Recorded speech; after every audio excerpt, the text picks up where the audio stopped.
I didn't even want to go. The email came in at 9:47 a.m. sharp. Subject line, Dinner with the Donnellys, Friday 7 p.m. A formal invite from HR with a little smiley face emoji added like that made it personal. After 22 years of building CoreLogic Dynamics from a tiny tech startup in a rented warehouse to a $120 million analytics firm with global clients, I was being summoned, not to a board meeting, not to an investor call, but to dinner with the CEO and his family. My name is Mia, and I was the first person ever hired at CoreLogic.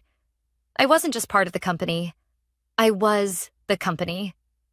When I started, we had 3 clients and 1 printer that jammed if you looked at it wrong.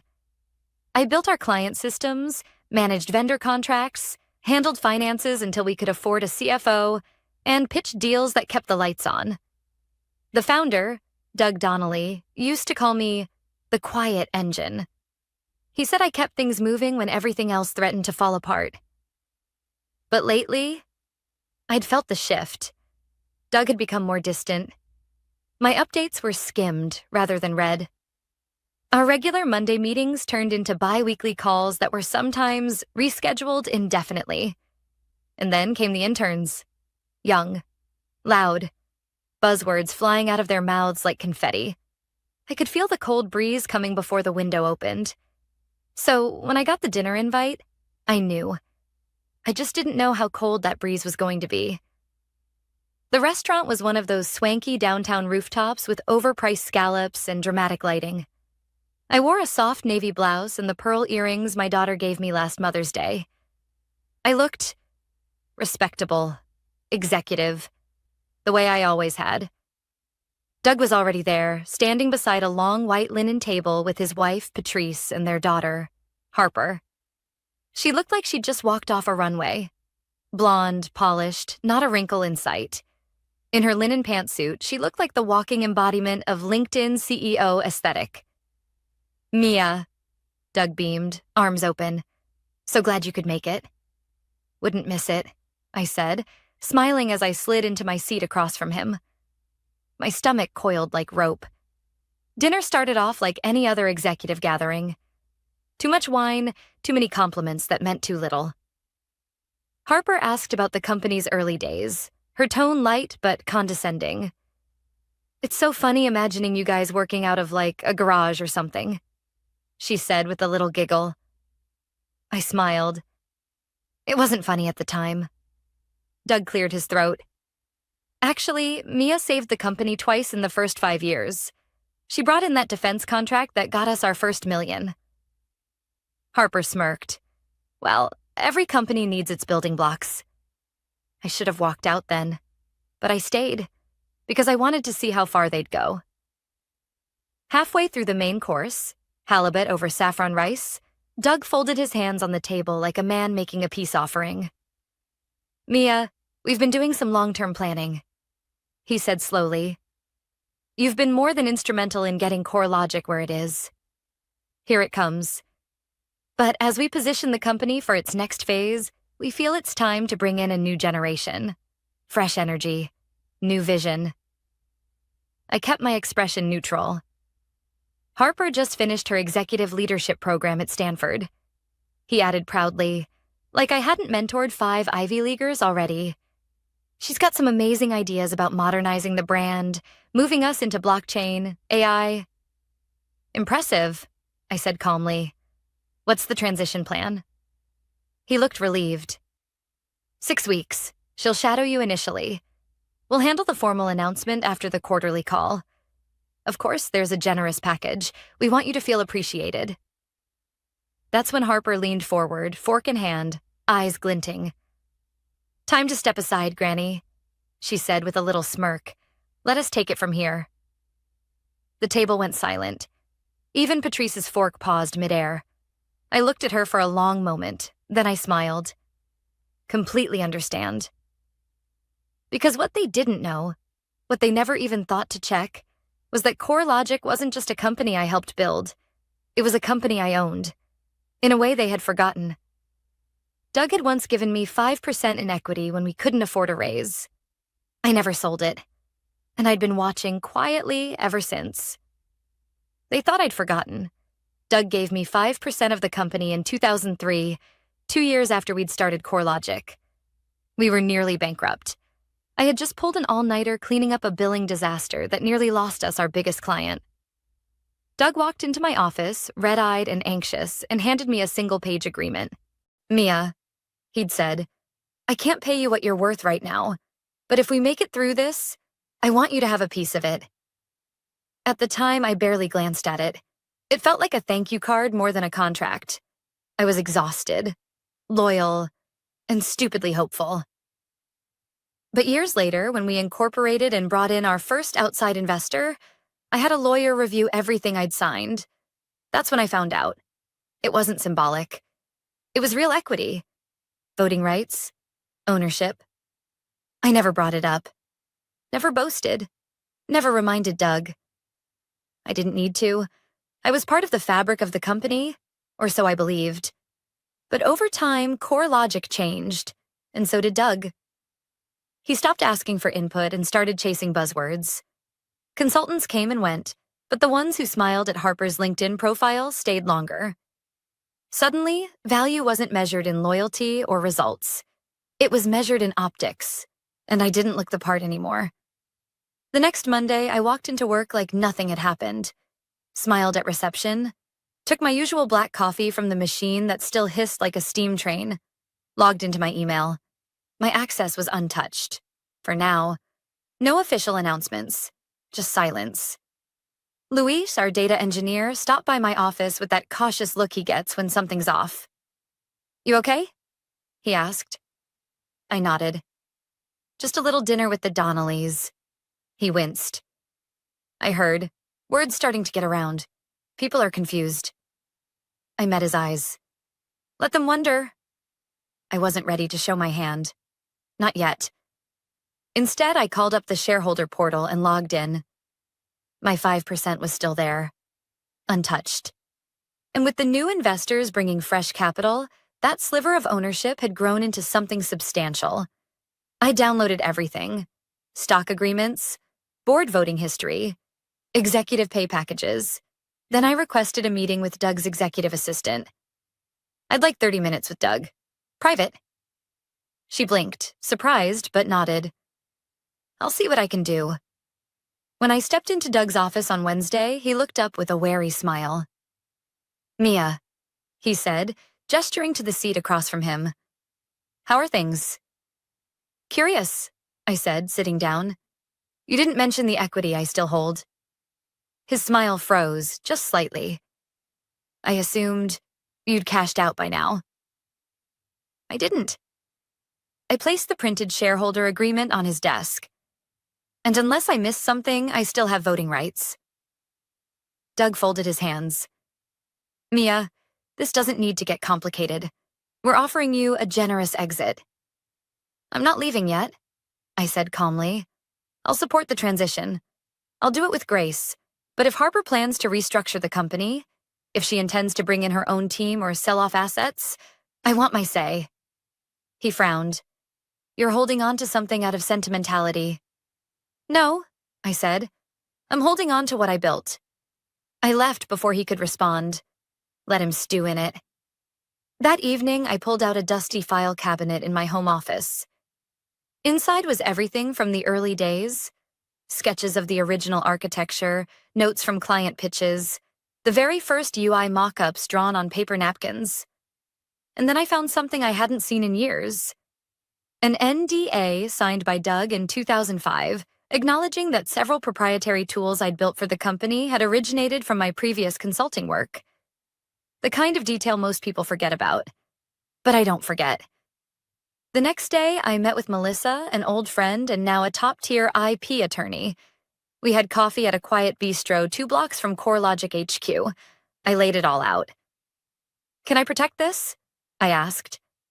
She smiled as she flipped through the pages. "Mia, you own this, at least part of it. And with your equity, you've got leverage they didn't expect." I exhaled, the weight of 2 decades sitting heavy in my chest. "They think I'm a stepping stone." "Then let's show them," she said. that stones can crack foundations. By the end of the week, the whispers had started. Why is Mia still here? Why is she so calm?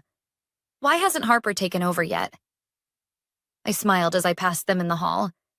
They'd invited me to dinner to write my ending, but they didn't realize I was writing the next chapter. By Monday, Harper had moved into my office. Not officially, of course, but she was hovering, showing up early, walking in with coffee, and a forced smile like we were best friends. Her tone was sugar-coated, her questions loaded. She asked about vendor relationships and back-end systems, but I could see it in her eyes. She wasn't here to learn. She was here to replace. "Do you always approve budget requests manually?" she asked, flipping through a report she barely understood. "Always," I replied. "It catches errors. Automation doesn't. But if we use predictive tools are only as good as the data behind them. We still have legacy clients using decade-old systems. Garbage in, garbage out." She blinked, clearly unfamiliar with the concept, then smiled again. "You're a bit old school, huh?" There it was. I just smiled back. Old school kept this company from collapsing during 3 separate downturns, but feel free to learn the hard way. She didn't like that. By Wednesday, she had organized her first strategy meeting without me. Sent invites to the leadership team, excluding only one name. Mine. Luis forwarded me the invite anyway. "Thought you'd want to see this." The subject line? Vision 2.0, CoreLogic's future begins now. Cute. I clicked open the agenda and immediately saw what she was up to. New branding initiative, hiring freeze in operations, potential outsourcing of back-end services. I laughed out loud. Outsourcing back-end? Half our client value was back-end support. Clients didn't come to us for shiny dashboards. They came because we knew how to keep their systems running when everyone else bailed. She didn't know the company. She knew of the company. The version her father talked about over Sunday brunch. That same afternoon, Doug dropped by my desk, something he hadn't done in years. "Mia," he said, putting on that politician voice. "I want to make sure the transition is smooth. Harper's getting a lot of visibility already." "Visibility isn't knowledge," I said flatly. He paused. "You've always been the soul of this place. You invited me to dinner to gut the soul out of it." Doug flinched, just slightly. "That's not what this is." "Then what is it, Doug?" "Because I built the systems. I kept the investors calm. I held your company together while you were taking sabbaticals in Napa." Silence. "I know about the Series C dilution," I added. "You're prepping the company for acquisition." His eyes widened. "How?" "I've been here long enough to know how the winds change." He didn't deny it, just looked at the floor. "We had to make hard choices. The board wanted a fresh face, a new story." "A story you thought didn't include me." He hesitated. "We're offering you a package." "I'm not interested in your package," I said. "I'm interested in what I'm owed." I walked away before he could respond. Back in my office, I emailed Melissa. I wanted the provisional patents filed by the end of the week. Not just the old architecture, but the improvements I'd developed over the years. I wasn't sabotaging the company, but I was drawing a line. Anything that bore my fingerprints was going to be legally protected. Thursday morning, I found Harper at the whiteboard, mapping out her new client retention model. It was lifted, almost word for word, from a strategy document I'd written 6 years ago. She must have dug through the archives. When she saw me watching, she smiled. "I'm just modernizing," she said. "Your work was a great foundation." "No problem," I said, stepping closer. "Just make sure you cite your sources. Plagiarism doesn't look great on quarterly reports." Her smile flickered. By Friday, the IT team was whispering. Vanessa, my operations lead, cornered me in the break room. "They're nervous," she said quietly. "Harper's pushing changes that don't make sense, and Doug's not saying a word." "Because he's not in charge anymore," I said. "He just doesn't know it yet." Vanessa looked at me. What are you doing, Mia? Setting the table, I replied. For what? For the storm, I said. But it's okay. I plan to smile through it. That night, I sat on my porch with a glass of red wine and my laptop open. The emails were already drafted. One to the remaining 3 board members, reminding them of my equity, and the original shareholder clause that required unanimous consent for structural overhauls. One to Technova Systems, a company we'd nearly acquired last year, now growing fast. I was on good terms with their CEO. I wanted a meeting. And one last email to myself. Subject line, leverage. I was storing everything, just in case. I didn't want war. I wanted recognition. But if they kept pushing me, they'd find out just how old school I could be. The official announcement came on a Tuesday morning. All-staff meeting, mandatory attendance. Harper at the front of the auditorium with a wireless mic, pacing like a TED speaker, while a slideshow played behind her filled with stock photos and vague slogans. Vision, velocity, victory. Doug introduced her with a warm smile, calling her a breath of fresh air. Harper beamed and thanked him like she'd just won a beauty pageant. Then she turned to the staff and said it. It's time for a new chapter, she began. A younger, leaner, and more innovative CoreLogic. And there it was. Not even subtle. I sat in the second row, arms folded, watching the faces around me. Most people tried to hide their discomfort. Vanessa looked stunned. Luis wouldn't even meet my eyes. Then Harper gestured toward the projector, and a slide came up with the words, Organizational Streamlining Plan. Phase 1. That's when my jaw tightened, because that slide detailed a restructuring plan, cuts to back-end operations, outsourced IT functions, merging departments, and worst of all, legacy management transition. Meaning me. They didn't even say my name. After the meeting, Harper approached me in the hallway. Alone. Confident. I hope you'll be graceful about this, she said, voice low. It's what people expect of veterans. I tilted my head. You mean women who've outlived 3 CEOs and built the systems keeping this place standing? She didn't answer, just smiled like I was being difficult. That afternoon, HR sent an official separation package, a check with a lot of zeros, an NDA, and a clause that stated I was to assist in a full knowledge transfer. And that's when they pushed too far. I walked into Doug's office, package in hand. He was already bracing for it. Mia, he started. You let your daughter stand up there and pretend this was her idea, I said. You let her call me obsolete in front of everyone, and now you want me to hand over my work like a loyal old dog? It's not like that. It's exactly like that, I said. And let me be clear, I'm not signing anything. Not today. Not ever. He exhaled.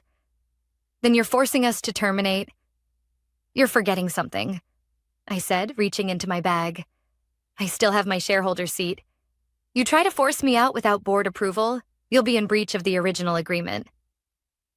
Doug went pale. You think Harper's ideas are shiny and new, but they're dangerous. Cutting the back end will cripple your infrastructure. And that predictive automation model she keeps talking about? It doesn't even comply with our client contracts. You know that. He leaned back, silent. I'm not trying to sink the ship, I added, but I won't let you sink me with it. That night, I met Vanessa and Luis at a quiet diner across town. I slid them both manila envelopes. What is this? Vanessa asked.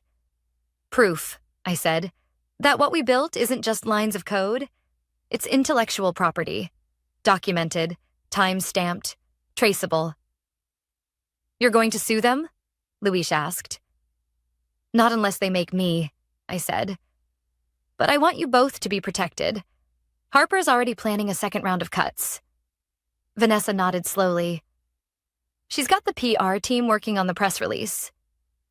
They're cleaning house before the acquisition, I said.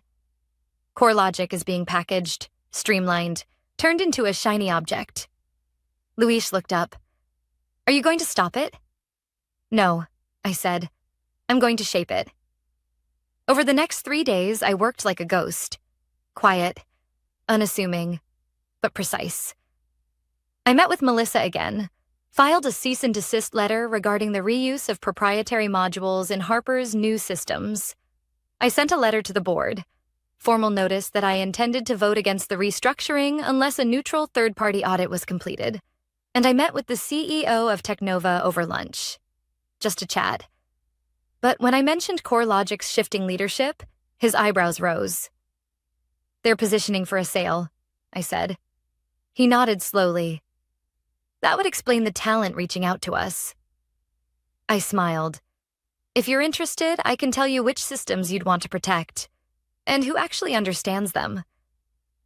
By Friday, the pressure had reached Harper. Her voice had a new edge to it in meetings.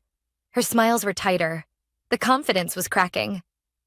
Because the people she thought she could lead were starting to look back at me. And all I did was smile. Because the storm she tried to unleash? I'd already built the levees. By Monday, 3 of Harper's flashy new initiatives had failed. The vendor migration she promised would cut costs, delayed due to integration issues, also known as Luis, quietly pulling the plug on a compatibility patch he'd personally written 2 years ago. The rebranding proposal? On hold after the legal team flagged it for infringing on a smaller tech firm's trademark. A firm I knew personally. I might have tipped them off. And the new predictive analytics model? It crashed the second it was tested on live client data. Garbage in, garbage out, just like I'd warned. But Harper didn't stop. She doubled down.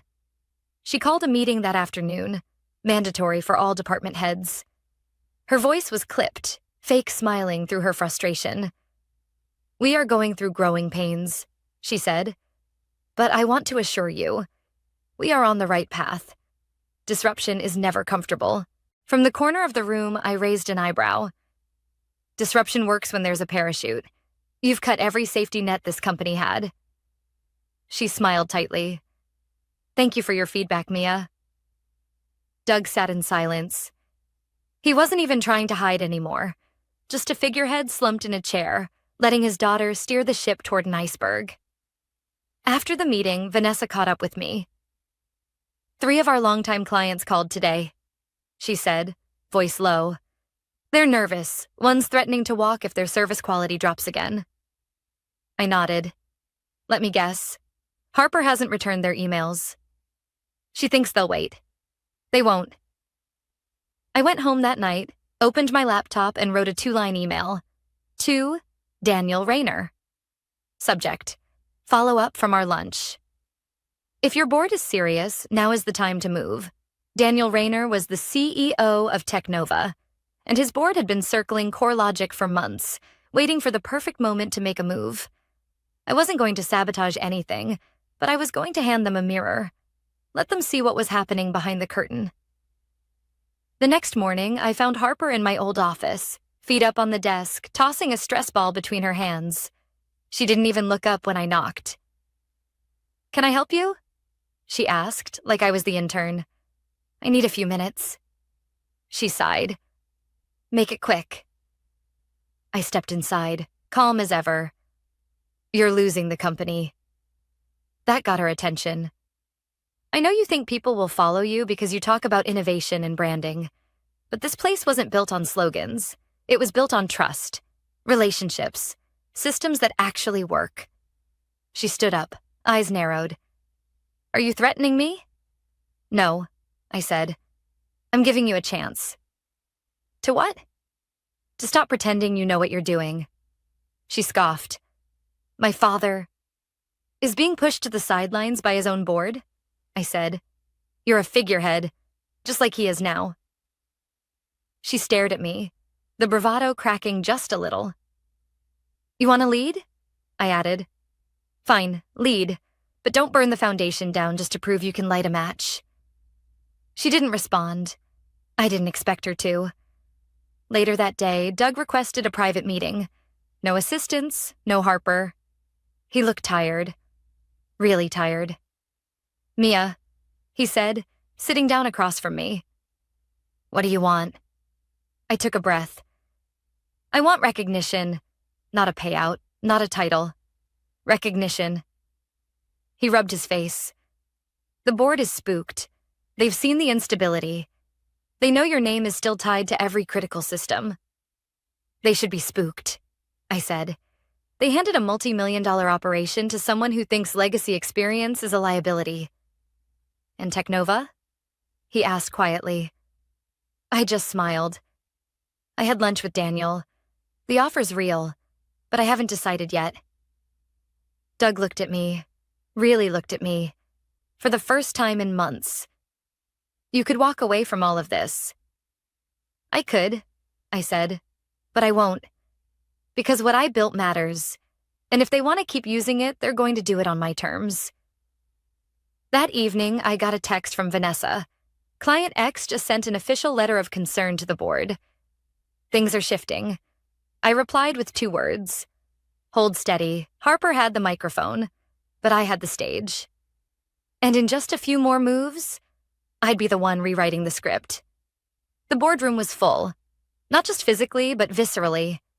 The kind of full where tension hangs in the air like static and everyone pretends they're calm when they can barely breathe. It was Thursday. Emergency session. The board had called it. The CEO, the interim leadership team, department heads, and me. Doug sat at the end of the table, looking 10 years older than he had 2 weeks ago. Harper sat beside him, flipping nervously through a leather notebook she hadn't written a single useful word in. And across from me, the man I'd spoken with over lunch just days ago. Daniel Rayner, CEO of Technova, now wearing the polite, detached expression of someone evaluating a company's organs before deciding whether to transplant or walk away. Before we begin, said Celeste, the board chairwoman, we need to address the elephant in the room. She nodded toward me. Mia has brought to our attention several items, contractual, technical, and operational, that were not disclosed during our internal assessments of CoreLogic's transition phase. A few heads turned. Doug's face was stone. Harper glanced at me like she finally understood she'd stepped into something much bigger than her. Celeste continued. As per our original shareholder agreement, any attempt to restructure the executive function requires unanimous board approval if it affects stakeholders with more than a 3% share. She turned toward me. Mia, would you like to speak? I stood, not rushed, not emotional, just grounded. I'm not here to cause chaos, I began. I've never wanted that. I'm here because for over 2 decades, I gave everything I had to this company. And somewhere along the way, people started treating that as a weakness, as expendable. Harper's jaw clenched. I didn't look at her. I don't want a crown. I don't need a title. But I do want my work respected. I want my contributions acknowledged. And I want whoever leads this company to understand that innovation means nothing without a foundation to stand on. There was silence.